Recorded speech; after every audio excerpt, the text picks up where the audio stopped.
Hey everybody, if we could, for everybody up here, kind of focus for a few minutes here for our new investor orientation. And to be a real estate investor, there's two critical skills. The first skill is marketing, and the second skill is strategy. The way you might think about these two skills is one of them is all about finding problems, and one of them is all about solving problems. If you want to become a multimillionaire, solve a problem. There were more multimillionaires created during the Great Depression than in any other time in our history. Why? Because there were more problems, right? Problem means opportunity. Big problem means what? Big opportunity, big money. So I'm looking for big problems. A lot of new investors need to learn that. That's what you're looking for. Where do you find big problems? Directly marketing to people that may be motivated sellers. Where do you not find big problems? Generally, you're not going to find a big problem in the MLS. The MLS is the multiple listing system. It's the retail marketplace. That's where realtors sell houses. Realtors generally sell pretty houses on the MLS. And if a house is listed for sale in the MLS, it's going to be listed at its highest possible price. That's what they're trying to do. Now, some people think, oh, well, how about buying foreclosure properties? How do you buy foreclosure properties? I'll tell you how you buy foreclosure properties. When banks foreclose on properties, here's what they do. They call up a realtor and they stick it on the MLS. Do you think they tell the realtor to sell it fast and cheap for whatever you can get, or do you think they tell the realtor sell it for as much as you can get to whoever will pay the most? Yeah, it's the latter. So where do you find the deals? You have to learn how to fish in the wholesale pond. It's the small pond with the big fish. Where's the wholesale pond? The wholesale pond is where you market directly to motivated sellers. You get lists of people that didn't pay their mortgage, didn't pay their taxes, have gotten fined from the city because of problems, or going through divorce, probate, whatever. You send them letters, you send them postcards, and some of them will call you back. Those are called leads. You can put bandit signs out along the side of the road. You can put signs on the side of your car. You can knock on doors. You can put door hangers out. There's about 65 different methods for finding motivated sellers.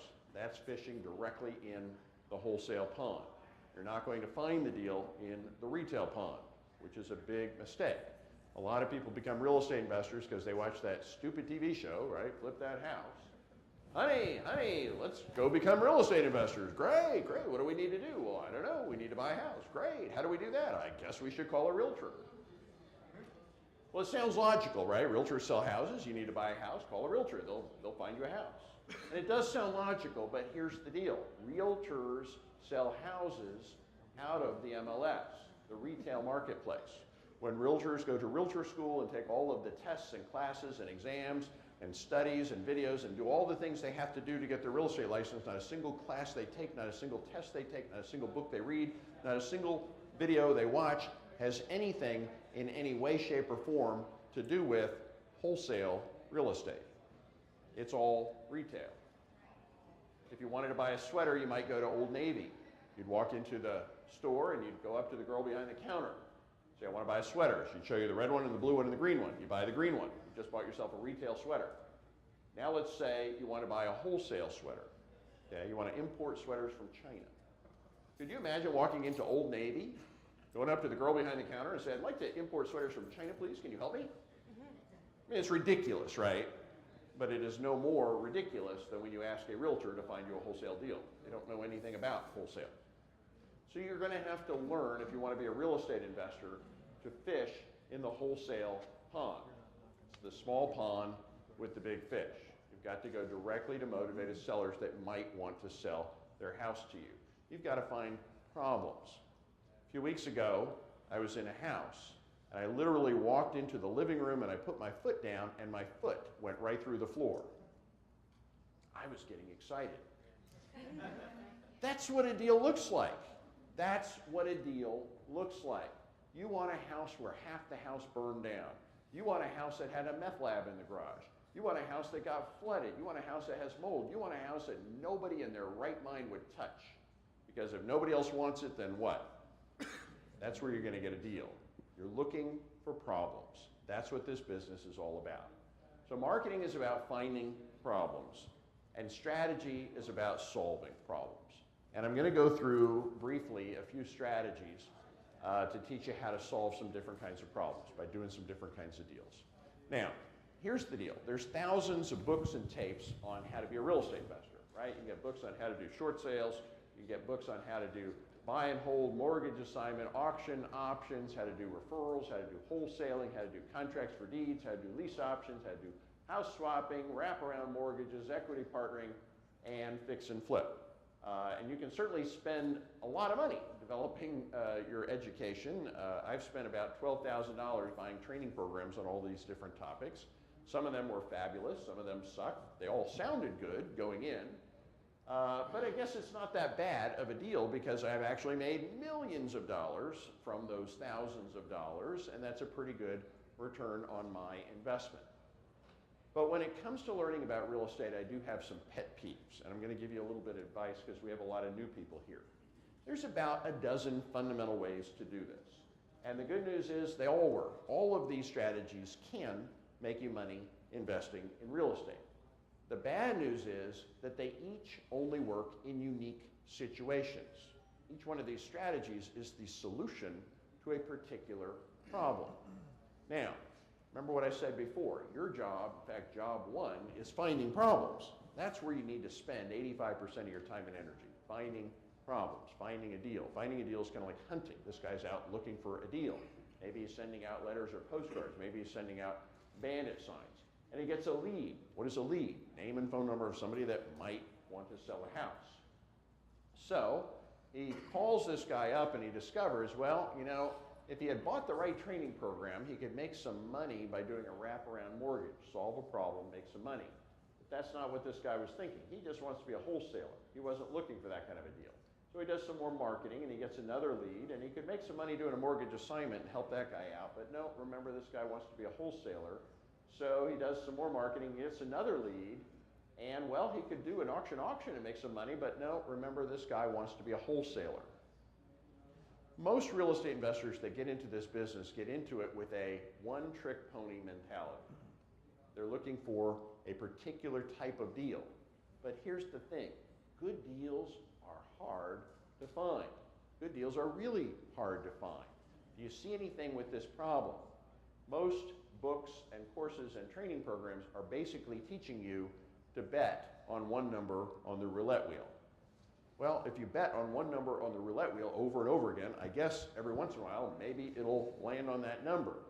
But you're probably going to get bored, go broke, and give up long before you make enough money for this business to make any sense to you. In real estate investing, the top 5% of the investors make all the money.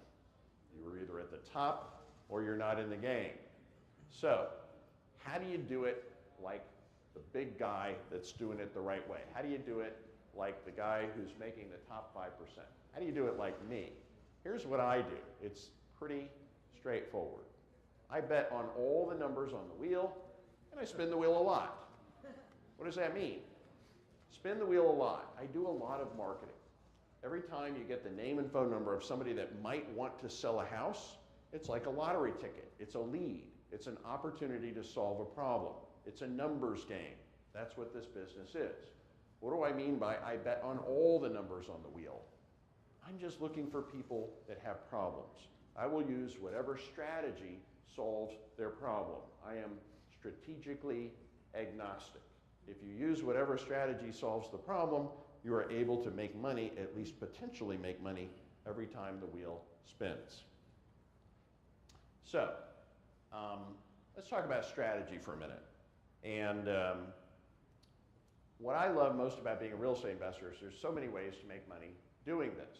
That's what's awesome about being a real estate investor. But I want to make that last point one more time. This was the first big deal I did. I did this in Northwest Austin. And I bought this house and I turned around and I flipped it, and I made $291,000 flipping this house. And up until that point, that was the biggest flip I had done. That was a fair amount of money to make flipping one house, but the more interesting part of the story is that I was the 8th investor to look at the deal. 7 other investors looked at this deal and passed. Now, how in the world could 7 investors pass on an opportunity to make almost $300,000 flipping a house? Well, most of the time that I do a deal, Somebody's probably already passed on it before me. How is that? First guy walked into this house and he said, I can't buy your house, you're in bankruptcy. The next guy that walked into this house said, I'd love to buy this house, but it's got no equity in it, it's underwater. The third guy said, well, I could help you avoid a foreclosure by doing a short sale, but you've got a construction project and it's a mid-construction project. I don't do that, and I'm not sure what to do about the bankruptcy. I walked into this house and I said, my, oh my, oh my, oh my, oh my. You've got a lot of big problems here, don't you? Big problem means what? Big money, big money. And I solved the problem and I got the deal. That's what this business is all about. So let's talk about some different strategies to solve problems. First strategy I'm going to teach you real quick is wholesaling. Wholesaling is where you get a property under contract, but then rather than buy the property, you sell the contract, okay? Get it under contract. How much does it cost to get a property under contract? Nothing, maybe $10 for an option fee. And then you sell or assign the contract, literally cross your name out as the buyer and write somebody else's name in exchange for a fee. Typical fee, $500, $5,000, $25,000, could be anything across the board. $5,000 is pretty typical, could be more, could be less. The beauty of this particular strategy is this is a no money strategy. I found that it's really hard to lose money when you don't actually spend any money. So here's an example of a wholesale deal. This is somebody right here in this club. Her name is Kim. And Kim found this house in Travis Heights and she got it under contract for $265,000. The whole story is she was literally driving around with her mom, and her mom's like, Kim, where are we going? Oh, well, Mom, we're going to get a house under contract. What, Kim? You just graduated from college. You don't have a job. You don't have an income. You don't have any money. You know, what do you mean you're going to buy a house? Don't worry, Mom, I know what I'm doing. So Kim's mom watched Kim walk into this house and offer the guy $265,000 cash on the spot. And the guy took the deal. Now, obviously, they had talked on the phone ahead of time. Kim got the contract. Kim came back to this real estate club, waved this deal in front of the room, posted it out to the listserv, said, would anybody like to buy a house in Travis Heights for $265,000? 6 different investors said, ooh, me, right? And she negotiated to sell her contract to one of those investors for $17,000. What if nobody had wanted to buy the contract? What would she have done with it? Ripped it up and gone on to the next. When you get a property under contract, here's what your philosophy needs to do. Ready, fire, bang. Always get it under contract. Then start negotiating. Then start thinking about it. When you get a property under contract, you have 4 options. Option 1, buy the property. Option 2, terminate the contract and walk away. Option 3, renegotiate the contract. Option 4, sell the contract to me. Got it? Notice only one of those 4 options required you to actually have any money. So, just out of curiosity, how many people here are cash buyers? Raise your hand if you're a cash buyer. Sure. Yeah. Yeah. Raise your hand. Yeah. Right. Raise your hand. Carolyn, go ahead. Yeah. You're all cash buyers. How much cash do you have to be a cash buyer? How much cash did Kim have? Yeah, 0. Look, if you advertise yourself as a cash buyer, that's how you get people that want to sell their house for half price by Friday to accept your offer. You don't have to have any cash to be a cash buyer. What do you have to have? You just got to know people with cash that you can sell your contract to. Does anybody know anybody that could call if they find a great deal under contract? Yeah, over here. You know, this club is filled with people that are cash buyers that are looking for deals. Alrighty, buying subject to. I teach and use a dozen different strategies. This is probably my favorite because this is a strategy that allows you to buy houses with no money. Once you learn how to buy houses with no money, how many houses can you afford to buy? All of them, yes. This is how you get rich, filthy rich. How does it work? You simply agree to make somebody else's mortgage payment for them in exchange for the deed. If somebody hands you the deed to their home, you own their home.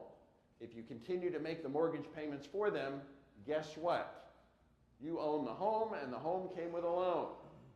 You can do this with any home, with any loan, from any lender, in any neighborhood, in any state, at any time. It's called buying a home subject to the existing financing.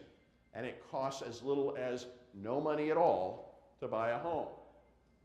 Get the property under contract, transfer the deed in exchange for your agreement to make their mortgage payments for them going forward. Now you bought a house, it didn't cost you anything to buy. What do you do with it? Renovate it, retail it, wrap it, assign it, keep it as a rental property, keep it as your homestead, whatever you want to do. Typical deal, $10,000, could be more, could be less. This is another little or no money, little or no risk strategy. All right, here's a case study. This is a house I own in North Austin. Question? On the subject two, who gets the tax break on the mortgage payment? The owner, whoever has the deed. That's what the IRS says. The IRS says if you own a property and you're making the payments, you get the tax deduction. It doesn't matter whose name is the note is in, it's whose name the deed is in. The deed is the owner. So the IRS says whoever owns it, that's whose name is on the deed, gets the tax benefits, rights, privileges, responsibilities, liability, and everything else. Appreciation, you got it.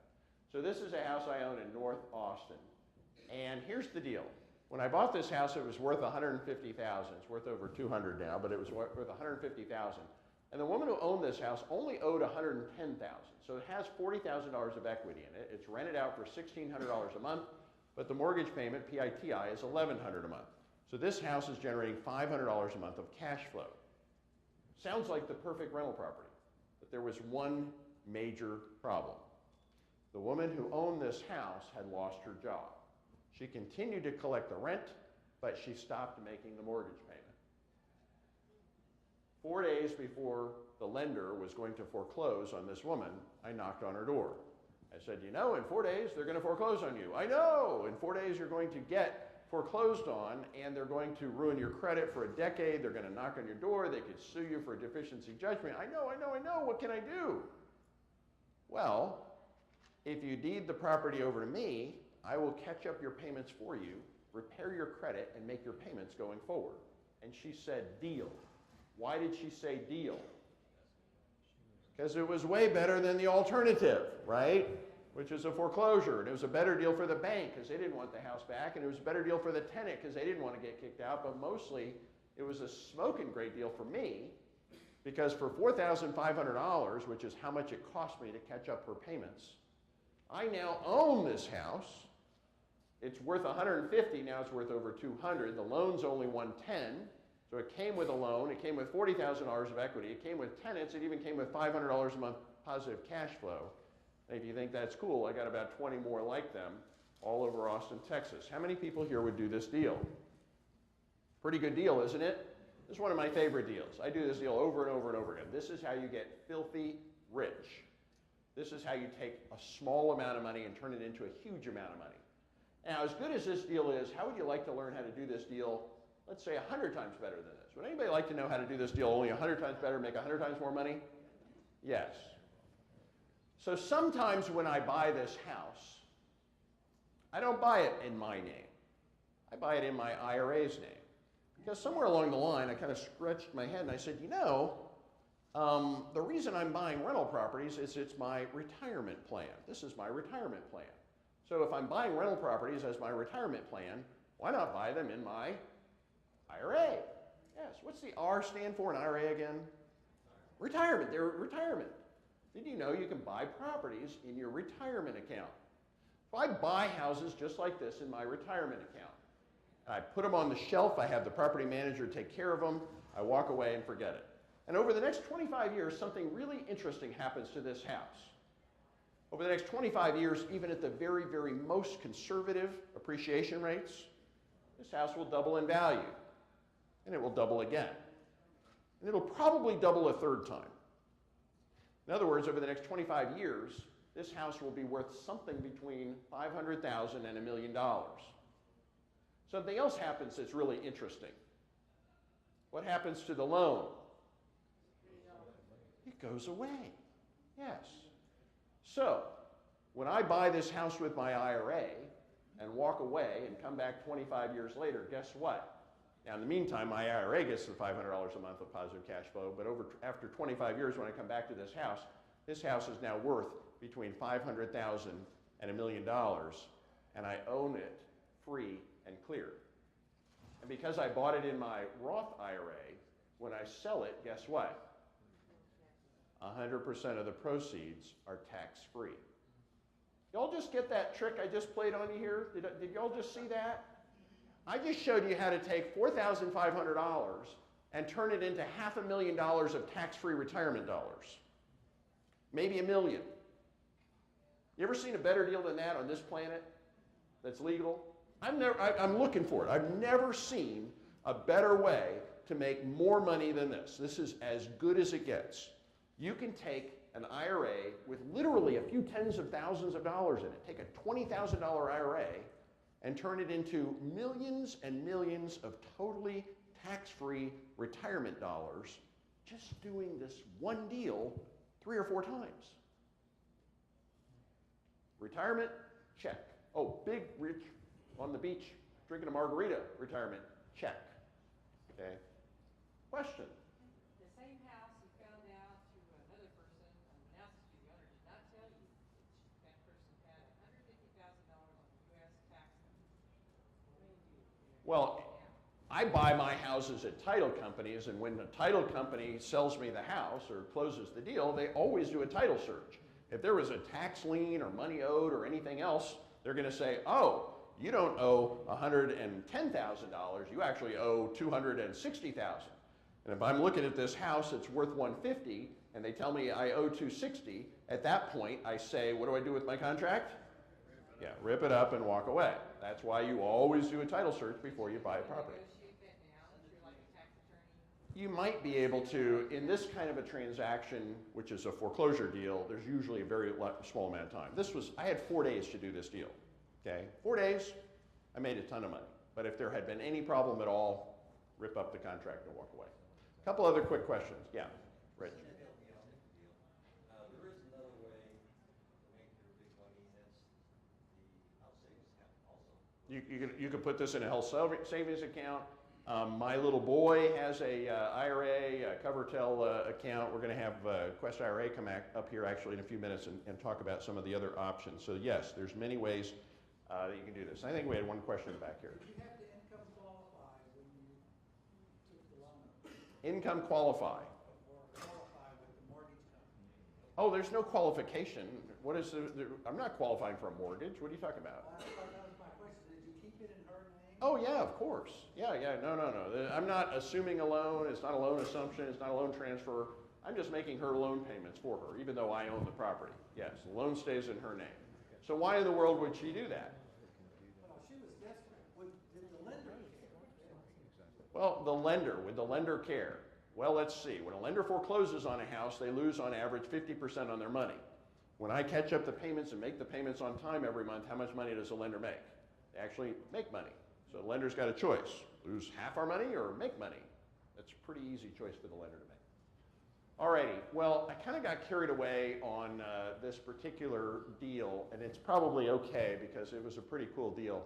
Fix and flip. Everybody thinks about fix and flip when they think about being a real estate investor, right? Buy a house and fix it up and sell it. Buy it wholesale, sell it retail. You can make $10,000, $25,000, $50,000, $100,000 or more.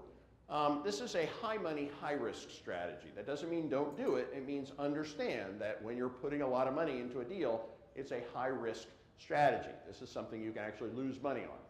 Equity partnering. Equity partnering is a strategy to partner with the seller and share the profits. Sometimes the best way to negotiate a property is to go to the seller and say, hey, why don't we partner up on your property and split the profits after I fix it up? Moderate risk and moderate reward. And I'm actually going to skip over the case studies on this because we don't have a whole lot of time. This was a little equity partnering deal I did up in Cedar Park where we flipped a property. They deeded it over to me subject to. We spent $30,000 paying up some loans and paying some renovations. So $30,000 ended up making us $50,000 in profit that we split with the homeowner. House swapping is another interesting strategy. I found a house in Austin that I negotiated to buy it up for $82,000. That was a good deal. All by itself, that was a great deal. buying this house in North Austin for $82,000 for a fix and flip. But I always ask a series of questions when I'm talking to a seller. One of the questions I ask is, and this is part of the ultimate seller script that we teach at the Big Live event, one of the questions I ask is, by the way, do you need another house? Well, it turns out most people need to live somewhere, and this woman did indeed want to live somewhere. Yeah, I'd like to get a house maybe out in the country, maybe on a few acres where my dogs could run around. So we found a house out in the country on a few acres. And the people who owned this house, they only owed $56,000 on their mortgage. And they were pretty motivated because they were living out, they didn't have a trailer home, but they were living in basically a trailer home area. So I went to them and I said, look, if you deed the property over to me, I will take over the payments on your loan going forward. In other words, I agreed to buy the property subject to. And I bought myself a house on 3 acres out in the sticks. How much did I pay for this house? That's how much the house cost me. Got it? Once I got this house out in the country, I went back to the woman in Austin and said, you know, instead of me giving you $82,000 cash for your house, how about I give you this beautiful $82,000 house on 3 acres out in the country? And she said, deal. But I didn't stop there because I also asked the people out in the country, by the way, do you need another house? As a matter of fact, we do. What do you want? I really want to live in East Austin. So we found them a house in East Austin. And we got an assignment fee for that house. In this deal, we made more money on the flip, on the swap, than on the original transaction. So just asking the right questions can sometimes take one deal and turn it into 2 deals or 3 deals, sometimes take something that could have been a double or a triple and turn it into a grand slam. Alrighty, what would I have done with this woman had I not found a house in order to exchange, a free house to buy her house with? I still would have bought her house. It was a great deal, right? I just turned a great deal into an unbelievably great deal. Alrighty, auction options, get a property under contract, and then auction off your contract. If you get lucky and somebody bids above your auction price, great, flip a house. Every time it works, you make $50,000, $75,000, $100,000 or more, and it costs absolutely nothing, and there's absolutely no risk. Could anybody here use an extra $100,000 every once in a while? Yes, there you go. Only a few people wanted the extra $100,000 every once in a while. Here's a house in Dripping Springs. I got it under option for $450,000. I auctioned off my contract, and guess what? Somebody bid $500,000. Flipped the house, put $50,000 in my pocket, zero risk, not a dime in the deal. What would I have done with the contract had I not found a buyer? Ripped it up and gone on to the next. This only works about 1 out of 5 times. What does that mean? It means if every single month I get one of these properties under contract, didn't work, didn't work, didn't work, didn't work, we got one. We made $50,000 or $100,000. If you could use an extra $50,000 or $100,000 every once in a while, this might be a good strategy. Mortgage payment assignment, I'll go through one more and then we'll wrap up. Mortgage payment assignment is combining a couple of strategies we've introduced you to so far. We're getting a property under contract subject to, but with an option that we wholesale to a buyer in exchange for a fee. Typical fee, $10,000. This is another no money, no risk strategy. So, how does it work? Starts with the seller. This particular seller has a problem. The problem is they have little, no, or negative equity. How common is a seller that's motivated with little, no, or negative equity? They're both motivated and they're broke. How common is that? That's about the most common seller on this planet. Now, most investors get a phone call from this seller, and what do? They hang up the phone. What do you think I do? I say, I understand you have a problem. You have a house with little, no, or negative equity. Is the house the problem, or is the mortgage the problem? The mortgage is the problem. Owning a house is never a problem. Having a responsibility for a mortgage, that can be a problem. So I say to the seller, I'll tell you what, I will either take over the payments on the mortgage or I will find somebody to take over the payments on the mortgage and I get the property under contract subject to. I then wholesale or assign my contract to a buyer in exchange for a fee. Typical fee, $10,000. The buyer then buys the property from the seller. So the deed, ownership of the property, transfers from the seller to the buyer, and the buyer makes the payment on the seller's loan going forward. What in the world have we just done? We just solved 2 problems, right? The seller was now able to sell a house that had little, no, or negative equity. It did not hurt their credit, and they didn't have to bring any money to the table. That's something a realtor could not do for them. The buyer is one of the 82.5 million Americans that currently aren't qualified for loans because lending standards have changed radically. You know how common these sellers are? Guess how many buyers we find for every seller? 14-to-1 ratio. On average, we find 14 buyers for every seller. This is one of the 82.5 million people who would love to buy a house, but they can't unless it comes with a loan. So where did we get this guy's loan? We gave this guy's loan to this guy, and he gave us $10,000. And best of all, me, the investor, I just made $10,000. I didn't even have to buy or sell a house. What would I have done with the contract had I not found a buyer? Ripped it up and walked away. Alrighty, solving problems. I solved the seller's problem, I solved the buyer's problem. So that's what we're looking for as real estate investors. We're looking for problems and we're looking to solve problems. Find a problem, solve a problem, and get paid. I'm going to take a couple of questions and then we're going to go ahead and wrap things up. If you would like to join us on next month on the 20th, 21st, and 22nd, all day Friday, Saturday, and Sunday, like I said, you'll learn 65 different ways to find deals, 12 different investing strategies, ways to solve problems, kind of more detail on the 3 or 4 we covered here today, plus 8 others. And then you'll learn the sales techniques, how to close the deal, basically the exact words and scripts you use when you have a seller on the phone, the exact words and closes you use to close the deal. So that's the big live event on the 20th, 21st, and 22nd. I keep looking at the clock as I'm trying to make sure we stay on schedule. I got 2 minutes. Does anybody here have any questions? Yes, go ahead. How do you just tear up a contract? Isn't there an option period or? There's an option period. Every contract has an option period in it. And the option period could be 10 days, could be 20 days, could be 90 days. When I do a short sale, I do a 2-year option period. The option period says anytime during the next X days, you can terminate the contract and not pay anything. When you get a property under contract, there is earnest money and there is option money. How much money do I pay in option money? $10. How much money do I pay in earnest money? $10. Retail, they would say 1%. Retail, they'd say at least $100 for the option fee. In the wholesale world, it's a whole different set of rules. So forgive me when I say that these are no money strategies. I'm not being completely honest with you. These are $10 strategies. When you do terminate a contract, you're losing your $10. Can I have your permission to call $10 no money? Thank you. All right. Any other questions? Yes.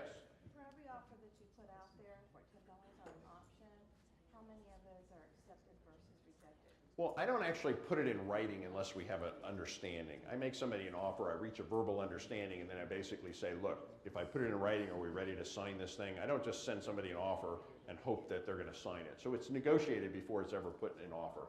So almost every time that they verbally agree to accept an offer, they're going to accept an offer. How often, when I get a lead, does it turn into a contract? 1 out of 20. Now, interesting, if you think about that, 1 out of 20. How much does a lead cost? I can buy leads all day for about $100. 1 out of 20 turns into a contract. An average contract makes me $15,000. If I spend $100 for a lead, I want to buy 20 leads, cost me $2,000. Spend $2,000, make 15. Spend $4,000, make 30. Spend $8,000, make 60. You guys follow how this business works? That's how this business works. Any other questions? Yeah, I'll come back to you. Go ahead. On the last little note in the house, what happens if the new buyer defaults? Yeah, if the new buyer defaults, the seller forecloses on the buyer, and the bank forecloses on the seller. But you know what? Here's the dirty little secret of seller financing. I'm the real estate investor that put the two together, and I'm going to tell them both, if anything goes wrong, give me a call. Because here's the thing. How many buyers are there on average for every seller? 14. I'm going to tell the buyer, give me the deed back, and I'm going to sell the deed to somebody else. And I'm going to put another $10,000 in my pocket. So the secret is you actually make more money. And I never want that to happen, don't get me wrong, but you do actually make more money if it does happen. So Any other questions? All right, one more. Have you ever heard of a subject to having the loan called on by the lender? Yes, I've seen it happen about 3 out of 1,000 times. And I kind of joke, it never, ever, ever, ever, ever, ever, ever, ever, ever, ever, ever, almost never happens, right? I mean, I kind of also kind of joke, look, if you worry about that, then the same day you buy a house subject to, buy yourself a lottery ticket. You got about even money that one will win and one will lose, right? And then you use the winnings to pay off the house. So I'm exaggerating a little bit. The truth is it's a very rare but possible case. Everybody that is involved in the transaction gets fully disclosed that that is a risk, although a rare one. And if it did happen, what you're going to do is you're going to basically reverse the deal. You're going to give the house back.